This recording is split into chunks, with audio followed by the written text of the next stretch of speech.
안녕하세요. 2023년 문예회관 문화예술교육 프로그램 지원사업 시니어 작사가 프로젝트 브라보 마이 뮤직 스토리를 통해 인사드리는 작곡가 엄소라입니다. 반갑습니다. 오늘 음악회는 해설이 있는 그레이 콘서트입니다. 찾아주신 관객분들 중에는 어린이 친구도 있고 또 청소년, 부모님 이렇게 다양한 연령의 인천 시민분들께서 함께 해주고 계시지만 그중 교육 프로그램을 신청하신 시니어분들께서는 앞으로 저와 저희 음악 전문 강사님들과 함께 8주간 여러분들의 삶을 돌아보면서 인생의 순간순간을 떠올려 가사로 만들게 됩니다. 그리고 마지막에는 멋진 연주자분들께서 교육 참여자분들이 만드신 가사의 음악을 연주하는 콘서트가 다시 한번 진행하게 됩니다. 오늘은 그 첫 시간으로 해설이 있는 그레이 콘서트를 통해 음악과 더욱 친숙해지고 각 음악마다 또 그 음악을 만든 작곡가마다 가지고 있는 이야기를 알아가는 그런 시간 마련했습니다. 오늘 콘서트의 주제는 음악가의 인생입니다. 음악에도 다양한 장르가 있죠. 동요, 국악, 대중음악, 그리고 요즘 K-팝은 또 세계적인 인기를 얻고 있고요. 그리고 일상에서 생각보다 더 곳곳에 숨어 있는 클래식 음악이라는 장르가 있습니다. 오늘은 클래식 음악가의 이야기를 해보려고 합니다. 그 전에 클래식 음악은 시대에 따라서 뚜렷한 특징을 가지고 있어서 중세, 르네상스, 바로크, 고전, 낭만, 현대 이러한 순서로 구분하고 있습니다. 이 시간에는 바로크 시대부터 고전, 낭만의 순서로 아름다운 음악과 함께 이야기를 전해드리려고 합니다. 그 이유는 우리가 알고 있는 많은 대부분의 유명한 음악들이 이 시기에 참 많이 만들어졌고 또 이 시대 작곡가들의 뒷얘기가 아주 재밌거든요. 그럼 그 전에 연주를 감상하기 위해서는 우리가 지켜야 할 에티켓이 있습니다. 핸드폰은 끄거나 진동 모드로 변경해 주세요. 지금 한 번 더 확인 부탁드리겠습니다. 공연 중에는 사진이나 영상 촬영을 금지합니다. 또한 공연 중에는 옆 사람과 큰 소리로 대화를 하거나 객석 이동을 자제해 주시고요. 어린이를 동반한 보호자께서는 다른 관객을 배려하고 우리 아이들의 훌륭한 공연 관람 교육을 위해서 지도 한 번 더 부탁드리겠습니다. 공연장 내에서는 음식을 섭취도 할 수가 없고 또 공연장 밖으로 왔다 갔다 하는 것도 안 됩니다. 안 되는 게 너무 많죠. 대신 할 수 있는 거 바로 우리가 크게 박수치고 호응하는 겁니다. 원래 클래식 음악은 1, 2, 3, 4악장 이렇게 하나의 음악을 쪼개서 연주하는 곡의 형태일 때는 하나의 악장이 끝나고 중간에 연주가 잠시 멈춘다 하더라도 박수를 치지 않는 것이 매너입니다. 그러나 오늘은 저희가 1, 2, 3, 4악장 이렇게 길게 다 연주하는 곡들이 아니라 한 곡씩 따로따로 연주할 거기 때문에 한 곡씩 끝날 때마다 연주가 끝나면 크게 박수 치고 환호해 주시는 것이 저희 연주자들한테 너무 좋은 음악입니다. 감사합니다. 라고 하는 칭찬의 의미가 되겠습니다. 그럼 클래식 음악 감상에서 환호는 어떻게 하는 걸까요? 와, 앵콜, 오빠 이렇게 콘서트장처럼 이 아니라 브라보라는 말 들어보셨을 거예요. 브라보라고 외치는 것은 사실 연주자가 남성일 경우입니다. 그러면 연주자가 여성일 경우에는 뭐라고 외칠까요? 브라바입니다. 그런데 여성과 남성이 함께 연주할 경우에는 어떻게 부를 수 있을까요? 브라비입니다. 조금 생소하시죠, 브라비는? 근데 요즘은 남성, 여성을 이렇게 구분짓지 않는 오히려 복합적인 의미를 가진 브라비를 좀 더 사용하는 추세라고 합니다. 그럼 이제 우리는 매너를 갖춘 문화예술인으로서 우아하게 감상을 시작하도록 하겠습니다. 첫 번째로 오늘 멋진 음악을 들려주실 4명의 연주자 먼저 소개해드리겠습니다. 큰 박수로 환영해 주세요. 오늘 연주할 악기는 퍼스트 바이올린, 세컨드 바이올린, 첼로, 그리고 피아노입니다. 음악 역사에서 처음으로 등장하는 시대는 중세 그리고 르네상스 시대입니다. 이때에는 종교가 모든 권력을 쥐고 있을 때라서 교회의 힘이 막강하고 그만큼 종교 음악이 만들어지던 시대였어요. 이 시대의 교회에서는 여성이 노래할 수 없었고요. 그다음에 교회 안에서는 오르간 위에 어떤 악기도 연주될 수 없었다고 합니다. 그런데 이런 교회의 힘이 약해지고 절대주의 왕정, 즉 나라의 왕의 힘이 세지는 그런 시대가 되기 시작하는데 이것이 17, 18세기의 바로크 시대입니다. 이때부터는 교회 미사음악뿐만이 아니라 왕을 위한 음악 그리고 귀족들이 즐길 수 있는 음악들이 많이 탄생하게 됩니다. 그러면서 다양한 악기를 사용하는 대규모의 곡들도 연주되기 시작했죠. 그럼 바로크를 대표하는 작곡가로 4명을 오늘 소개해 드리려고 하는데요. 그 첫 번째는 작곡가의 이름은 조금 생소할 수 있지만 이 곡을 모르는 사람은 없다 할 만큼 히트곡을 만들었던 요한 크리스토프 파일벨입니다. 이야기가 길었으니 저희 연주 먼저 한번 듣고 와볼까요? 파일벨의 캐논 변주곡입니다.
네, 많이 들어보신 곡이죠. 익숙한 멜로디와 코드. 그렇죠? 여기저기서 참 많이 나오는 곡이기도 한데 오늘 지금 연주한 버전처럼 원곡을 편곡해서 대중음악에서도 이 멜로디나 코드를 많이 쓰다 보니까 새로운 음악을 만든 사례가 많고 우리 귀에는 조금 더 익숙하게 들리는 것 같습니다.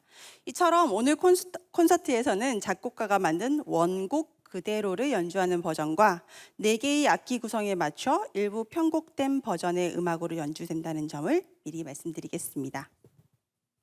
그리고 또 바로크 시대를 대표하는 아주 유명한 작곡가가 있습니다. 그의 별명은 무려 음악의 아버지입니다. 요반 세바스찬 바흐입니다. 바흐는 이름도 유명하고 별명도 유명하죠. 그리고 또 1000여 개가 넘는 곡을 작곡을 했다고 하고요. 유명한 곡도 너무너무 많습니다.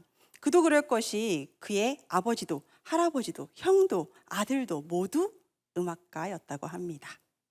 그래서 바흐가 태어난 독일의 튀링겐 지방에서는 바흐라는 이름이 거리의 악사라는 뜻으로 쓰여지기도 했다고 해요. 이렇게 능력 있고 착실하고 가업을 이어받는 묵묵히 수행하는 그런 아주 멋진 작곡가였지만 이후에 등장할 다른 작곡가들에 비해서는 그 당대의 인기를 누리거나 권세를 누리지는 못했다고 합니다. 하지만 이제 우리는 알죠. 그의 음악이 서양 클래식 음악에서 얼마나 크고 중요한 위치를 가지고 있는지, 그 영향력이 얼마나 대단하면 음악의 아버지라고 불리게 되었는지 말이죠. 오늘 감상하실 마흐의 곡은 무반주 첼로 모음곡 1번 프렐류드입니다. 이 곡은 무반주, 그러니까 다른 악기 없이 첼로 한 대로만 연주하는 곡입니다. 그리고 이어지는 감상곡은 바흐의 교회 음악 중 예수, 인류의 기쁨 되시니, 바흐의 두 곡을 연속으로 감상하시겠습니다.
잠깐 퀴즈. 숨은 클래식 찾기. 지금 연주하는 이 음악은 우리나라 TV 프로그램에서 사용되었던 곡입니다. 무슨 프로그램이었을까요? 함께 들어보실게요.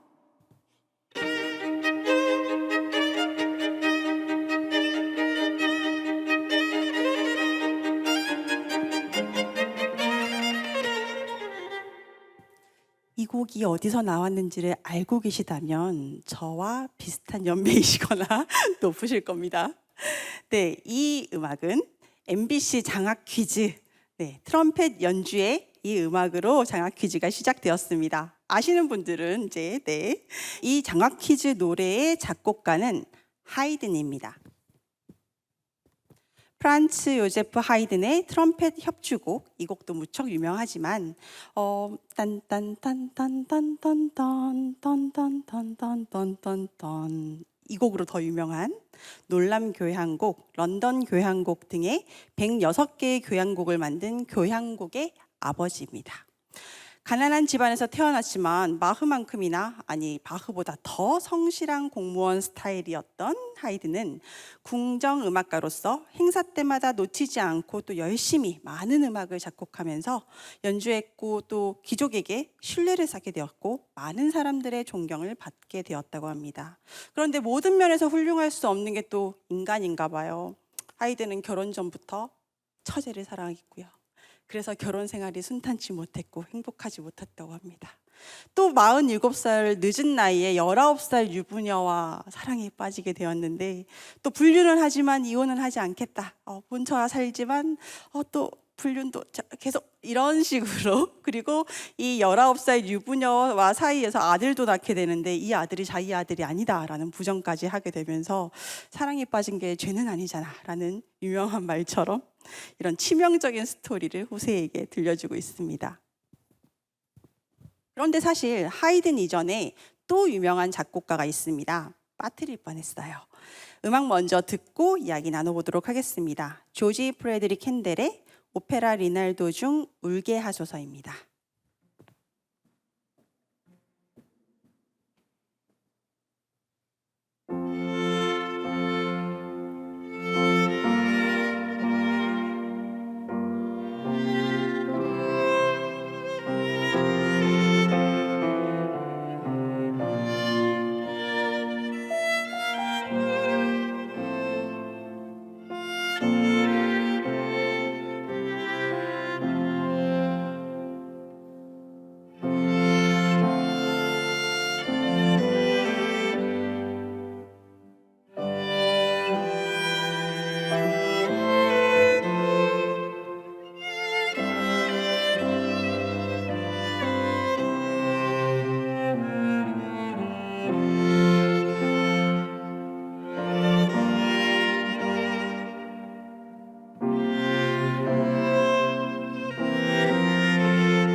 지금까지 음악의 아버지, 교향곡의 아버지를 만났는데 어머니도 만나봐야겠죠. 바로 음악의 어머니 핸델입니다. 별명이 어머니지만 핸델은 여자가 아니라 남자입니다. 바흐만큼 음악사에서 유명한 인물이다, 대단한 인물이다 해서 아버지, 어머니 이렇게 나눠서 별명을 붙여주다 보니 이렇게 되었다고 해요. 핸델은 독일에서 태어나서 영국으로 귀화해서 그의 많은 곡들은 영국 국왕을 위해서 쓰여졌습니다. 그리고 런던에서 왕립 음악 아카데미, 즉 음악학교를 3번이나 설립하면서 열정을 불태웠습니다. 그런데 여기에는 야망과 배신이 섞여 있는 느와르 영화 같은 뒷얘기가 있어요. 독일 하노버에서 왕정 음악가로 국왕의 총애를 받던 핸델은 휴가 때마다 영국 런던으로 놀러를 갔다고 합니다. 방금 들으셨던 이 울게 하소서라는 곡이 포함되어 있는 오페라 리날도가 영국에서 엄청난 인기를 얻게 되었고, 이는 영국의 앤 여왕에게도 알려지게 되었죠. 앤 여왕의 생일을 맞이해서 축하곡도 쓰게 되고 또 연주도 하면서 앤 여왕이 결국 핸델에게 연금까지 하사하며 영국 왕실로 스카웃을 제의하게 됩니다. 독일 하노버에서 봤던 대우나 그때의 인기보다 더 큰 나라 이 영국에서 하면 내가 더 크게 성공할 수 있겠다라고 생각한 핸델은 또다시 영국으로 또 휴가 다녀오겠습니다 라고 말하고서는 돌아가지 않았다고 해요. 이렇게 배신을 했는데 영영 돌아가지 않을 것 같았지만 인생은 모르는 거예요. 영국의 앤 여왕이 사망하면서 자녀가 없던 영국 왕실의 하노버 그 왕, 우리 배신하고 왔던 그 왕, 그 게오르그 루드비히가 영국 국왕 조지 1세로 즉위하게 됩니다. 핸델은 이 조지 1세의 복수를 두려워했고 또 살아남기 위해서 그를 위한 곡을 쓰게 되는데, 이 곡이 훗날 핸델의 대표곡이라고 불릴 수 있는 수상음악입니다. 다행히 조지 1세는 이 음악을 굉장히 마음에 들어 했고 또 여러 번 연주를 요청했으며 복수는 없었다고 합니다.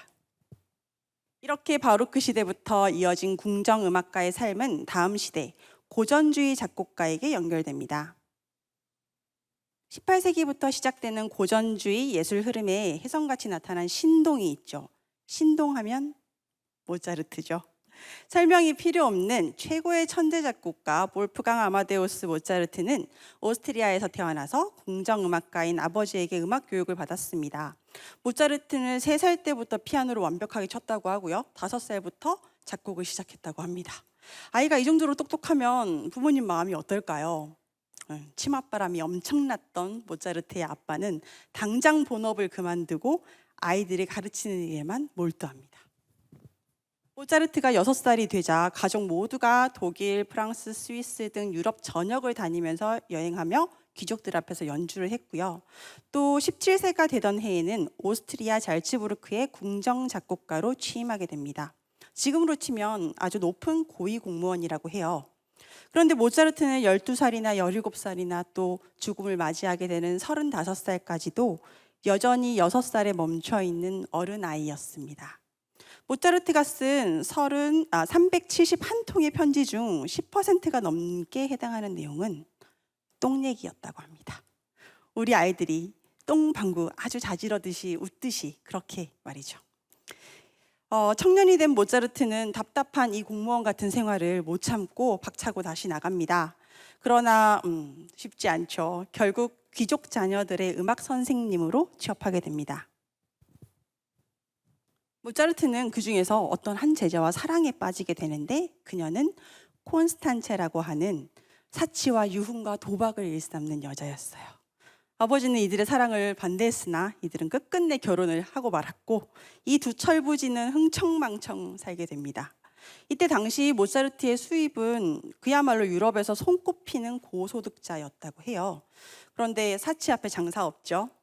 모차르트네는 찢어지게 가난했고요. 엄청난 빚을 졌고 그 빚을 갚기 위해서 곡을 쓸 수밖에 없었습니다. 힘든 일은 꼭 한꺼번에 몰려오죠. 모차르트는 고열에 시달리면서 몸이 쇠약해졌지만 일을 그만둘 수 없었습니다. 그때 거액의 작곡 의뢰를 받게 되는데, 그것이 바로 죽은 사람을 영혼을 위로하기 위한 음악, 레퀴엠이었습니다. 그러나 병세가 약화된 모차르트는 결국 이 곡을 완성하지 못한 채 눈을 감게 되었고요. 완료하지 못하면 작곡료를 다 받지 못했기 때문에 아내 콘스탄체는 모차르트의 제자들을 찾아가서 부탁을 하고 이 곡을 마무리하게 됩니다. 이른 나이에 급작스러운 죽음을 맞이하게 된 모차르트의 정확한 사인은 아직까지도 밝혀지지 않고 있지만 그 당시에는 전염병 환자로 의심받아서 법에 따라서 공동묘지에 한꺼번에 묻혀서 현재까지도 유해를 찾을 수 없다고 합니다. 전 세계를 떠들썩하게 한 천재는 이렇게 허무한 끝을 맞이합니다. 그저 어린이 모차르트가 좀 더 밝고 건강하지만 그렇게 성장하면서도 위대한 음악가가 될 수는 없었을까 하는 아쉬움이 남습니다. 다 가질 수 없는 게 인생이라고 하지만 모차르트는 어쩌면 가장 소중한 행복을 가지지 못한 게 아닐까 하는 생각을 합니다. 오늘 모차르트 연주곡은 아이네 클라인의 나흐트 뮤직입니다. 정식 곡명은 세레나데 13번으로 세레나데는 밤에 연인의 집 창가에 서서 부르는 연주하는 그런 사랑의 노래입니다. 그런데 이 곡은 모차르트 생전에는 연주가 된 적이 없다고 파악이 되고 있어요. 모차르트가 세상을 떠나고 8년 뒤에 아내가 생계를 꾸려가기 위해서 출판사에 여러 개의 악보를 내다 팔았는데 그 중에 한 곡이었다고 추측됩니다. 아름답지만 씁쓸한 이야기를 가진 모차르트의 인생과도 같은 곡, 다 함께 감상하시겠습니다.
여기서 잠깐 퀴즈 두 번째 숨은 클래식 찾기입니다. 이 음악은 우리 일상 중에서 어디서 제일 많이 들어보셨을지 한번 생각해 보세요.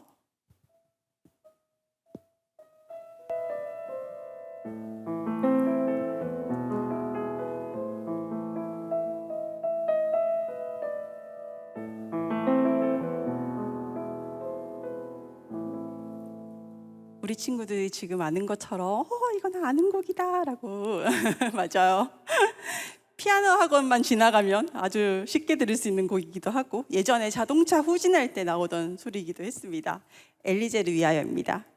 이번 고전주의 작곡가는 모차르트의 버금가는 유명인 루드비히 판 베토벤입니다. 잘 알고 계시다시피 베토벤은 30세부터 지병과 합병증으로 인해서 청각 장애를 앓기 시작했으나 우리가 익히 알고 있는 것처럼 완전히 귀가 들리지 않는 실청이 아니라 중증 난청일 가능성이 크다고 판명되고 있습니다. 그 예로 사람의 목소리는 대부분 듣지 못했는데 제자가 치는 피아노 연주를 딱 집어서 이렇게 지적을 했다라고 하는 일화를 보면 악기의 높은 고음 음정은 진동을 통해서 희미하게나마 들을 수 있었던 게 아닐까 하는 추측을 하고 있습니다. 또 베토벤 하면 떠오르는 모습이 부스스한 머리랑 이 괴팍한 성격이실 텐데 사실 젊은 시절의 베토벤은 꽤 잘생겼습니다. 저는 잘생겼다고 생각이 듭니다. 다정하고 따뜻한 사람이었다라는 주변의 평가도 있는 만큼 어떤 것이 실제 성격인지는 알 수 없지만 병을 앓으면서 예민해진 것만큼은 사실인 것 같습니다. 베토벤은 음악 역사에서 중요한 터닝 포인트를 만들었습니다. 바로 이전의 음악가들은 대부분 왕실 또는 귀족에게 귀속된 왕정 음악가, 궁정 음악가였다면 베토벤은 이러한 주종 관계를 거부하고 대중을 향한 작품을 발표하는 시초가 되었습니다. 음악가는 곧 예술가이고 한국 한국이 예술 작품으로서 의미를 갖고 있는 창작이다라고 그의 그의 말은 음악사에서 중요한 혁명적 의미를 지니고 있다고 할 수 있겠습니다. 근데 혁명이 쉬운 길은 없죠. 베토벤은 파란만장한 일들을 겪었고 물질적으로 궁핍한 삶을 살았습니다. 그렇지만 모차르트와는 달리 그의 장례식장에는 많은 조문객들이 방문을 했고 그의 업적을 길었다고 합니다. 오늘 이 시간에는 베토벤 피아노 소나타 제8번 B창의 2악장을 감상하려고 하는데 피아노 소나타라고 하는 것은 원래 피아노 한 대의 독주곡이지만 오늘은 여기 4명의 예술가가 함께 만드는 B창 소나타 감상하시겠습니다.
비극적인 생애를 보낸 모차르트나 베토벤과는 달리 풍족하고 반듯하고 행복한 생애를 보낸 음악가가 있었으니 그의 이름은 펠릭스 멘델스존입니다.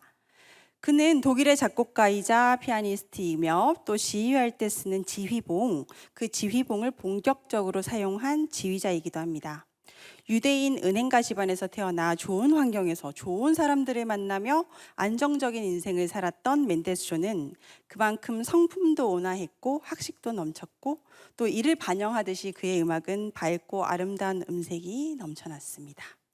그러나 쉬지 않는 열정의 자기 개발형 인간이었던 멘델스존은 과로로 인해서 너무 빨리 늙어버렸어요. 그래서 시간을 허비하는 법을 몰랐던 그는 자신을 가혹할 정도로 몰아붙였고 어느덧 쇠약해진 몸으로 자신에게 남은 시간이 얼마 남지 않은 것을 알고 더욱더 열심히 하루하루 음악을 만들었다고 합니다. 그런 그의 음악 중 아주 유명한 두 곡을 오늘 감상해 보려고 합니다. 우리가 결혼식 때 듣게 되는 바로 그 곡, 축혼 행진곡인데요. 사실 셰익스피어의 희곡 한여름밤의 꿈을 위해서 작곡된 음악 중 일부입니다. 딴딴따단 이 음악이 아니에요. 그렇죠? 이 음악은 바그너라는 작곡가의 오페라 로헨그린에 나오는 홀레이 합창이라는 음악이고 멘델스존의 축혼 행진곡은 이보다 훨씬 더 밝고 화려한 음악이죠. 결혼식장이 아닌 우리인 오늘 아주 아름다운 음악 자체로 한 번 더 느껴보시길 권장드립니다. 그 전에 멘델스존의 가곡집 6개의 노래 중 두 번째 노래인 노래의 날개 위에도 감상하시겠습니다. 원곡은 아름다운 독일의 시인 하이네의 시를 가사로 붙인 가곡인데 오늘은 새롭고 풍요로운 앙상블 연주로 함께 만나보시죠.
다음 음악가는 요하네스 브람스입니다.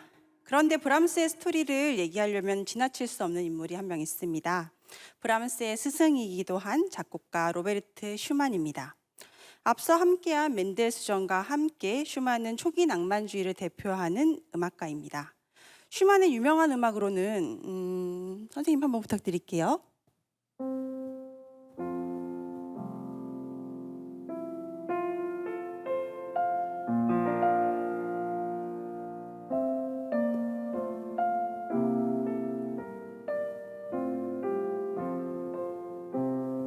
네, 혹시 이 곡을 많이 들어보셨을까요?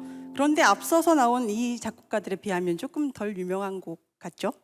그런데 사실 슈만은 당대의 최고의 대가라고 존경을 받을 만큼 아주 유명한 음악가였고요. 또한 브람스의 스승이기도 했습니다. 브람스는 시대를 거슬러서 마지막 고전 악파라고 불리울 만큼 화려한 낭만주의보다는 고전주의의 형식미를 선호했는데, 이는 소박하고 뚝심 있는 그의 성격과 닮아 있다고 볼 수 있을 것 같습니다. 브람스는 사실 꽤 내성적이고 소심한 성격이었어요. 일평생 짝사랑만 했대요. 누구를요? 스승의 아내, 슈만의 아내 클라라를요. 무명이었던 브람스의 재능을 알아보고 유럽 음악계에 널리 알려주고 또 가족같이 지냈던 이 슈만 부부였지만, 사실 슈만은 정신착란증과 우울증 등으로 정신병을 앓고 있었고, 그 때문인지 라인강에 투신하고 2년 뒤에 세상을 떠나게 됩니다. 근데 이 부부에게는 무려 7명의 자녀가 있었어요. 이 무려 7명의 자녀를 먹여 살리기 위해서 고군분투하던 이 클라라는, 사실 클라라는 피아니스트이기도 했습니다. 이 클라라를 위해서 브람스는 곡을 써주기도 했고 함께 연주회를 열기도 했고, 또 클라라가 연주 활동을 하러 떠나면 이 집에서 대신 아이들을 봐주기도 했대요. 그렇게 14살 연상인 스승의 아내를 사랑했지만 결국은 이들은 친구로 남기로 했습니다. 그런데 비극은 여기서 끝나지 않습니다. 브람스의 다음 짝사랑녀가 이 클라라의 딸 유리였거든요. 이 또한 당연히 이어지지 못했겠죠. 참 사랑에 잘 빠지는 남자이긴 했어요. 그리고 대부분의 짝사랑과 몇 번의 연애가 있기는 했지만 브람스는 평생을 독신으로 살았습니다. 그리고 클라라가 죽은 지 1년 후 급속도로 삶의 활력을 잃어버린 64세 브람스는 세상을 떠났습니다. 대부분을 채우고 있었던 그는 금세 사랑에 잘 빠지는 금사빠 남자였지만 그의 삶에서 진중하고 외롭고 고독이 대부분을 채우고 있었고, 그것은 그의 음악에도 잘 녹아들어 있습니다. 그래서인지 기교적으로 화려하고 허세스러운 표현은 참 싫어했고, 묵직한 음악 탐구와 함께 신중한 작곡 활동을 해나갔던 브람스. 그의 음악은 오늘 마지막 곡으로 함께 감상하실 예정입니다. 그렇다면 후기 낭만주의 음악의 화려함과 그 찬란한 기품을 가진 오늘 소개해드릴 마지막 작곡가 에드워드 엘가의 사랑의 인사, 그리고 위풍당당 행진곡 두 곡을 먼저 듣고 오겠습니다.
영국의 작곡가인 에드워드 엘가입니다. 멋있죠? 영국 신사 느낌. 게다가 사랑꾼이었습니다. 애처가였대요. 지금 감상하신 사랑의 인사라는 곡은 아내에게 결혼 선물로 바친 곡이고요. 그는 작곡을 할 때마다 아내에게 꼭 의견을 물어보고 또 아내의 조언으로 많은 곡이 탄생했다고 합니다. 이 정도면 아내가 꽤 능력 있는 매니저가 아닌가 하는 생각도 들어요. 그리고 엘가는 영국의 에드워드 7세 대관식 음악을 위촉받아서 쓰게 되었는데 이 곡이 앞서 들으신 위풍당당 행진곡입니다.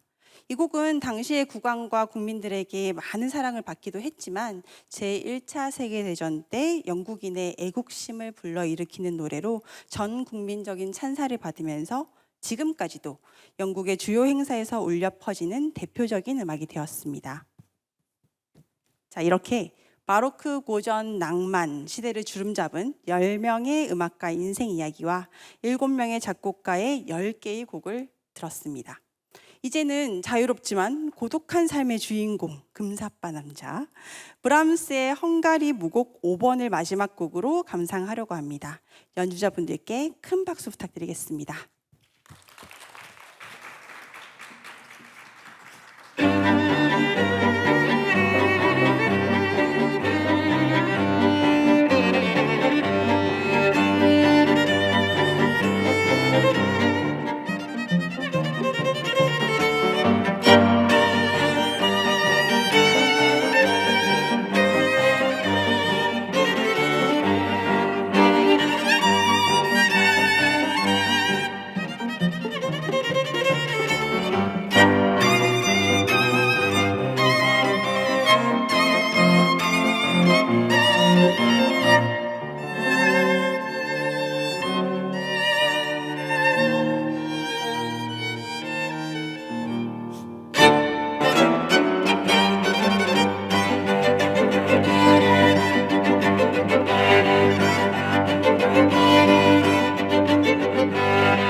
마지막 곡이라고 했는데 제가 또 나왔죠.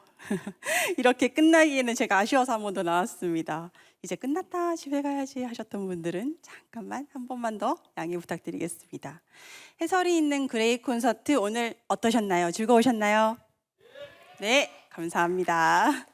이 공연은 오프닝에서 말씀드린 것처럼 문화체육관광부가 주최하고 한국문화예술회관연합회와 인천중구문화재단이 주관하며 아템포 컴퍼니가 협력하는 문화예술 교육 프로그램 사업의 일환으로서 시니어 작사가 프로젝트 브라보 마이 뮤직 스토리 교육 프로그램 중 1회차로 진행이 되었습니다. 앞으로 매주 수요일 여기 중구문화회관 연습실에 모여서 나를 돌아보고 예술의 아름다움을 느끼며 우리만의 가사를 만들어 나가는 그런 음악 여행을 함께 떠날 예정입니다. 60세 이상의 인천 시민분들 중에서 아직 신청하지 않으신 분들은 중구문화재단으로 문의하셔서 함께 하시면 좋겠고 또 댁으로 돌아가셔서 또 주변에 많이 홍보해 주시면 감사하겠습니다. 그럼 이번에는 앞으로 저희와 함께 해주실 음악 강사 두 분을 소개해 드리려고 합니다. 선생님들 올라와 주세요.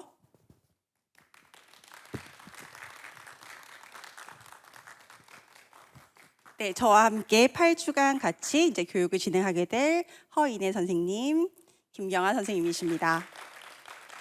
네, 선생님들 자리로 가주시고, 그리고 오늘 멋진 연주로 귀를 호강시켜 주신 네 분의 연주자 소개해드리겠습니다. 큰 박수로 부탁드릴게요. 바이올린의 왕한나, 바이올린의 양지원, 첼로의 신원아, 피아노의 강승훈 님입니다. 이렇게 저희 강사진도 모두 무대에 올라온 만큼 마지막으로 앵콜곡을 다 함께 연주하면 좋을까 생각이 드는데 아직 앵콜이란 얘기가 안 나왔어요.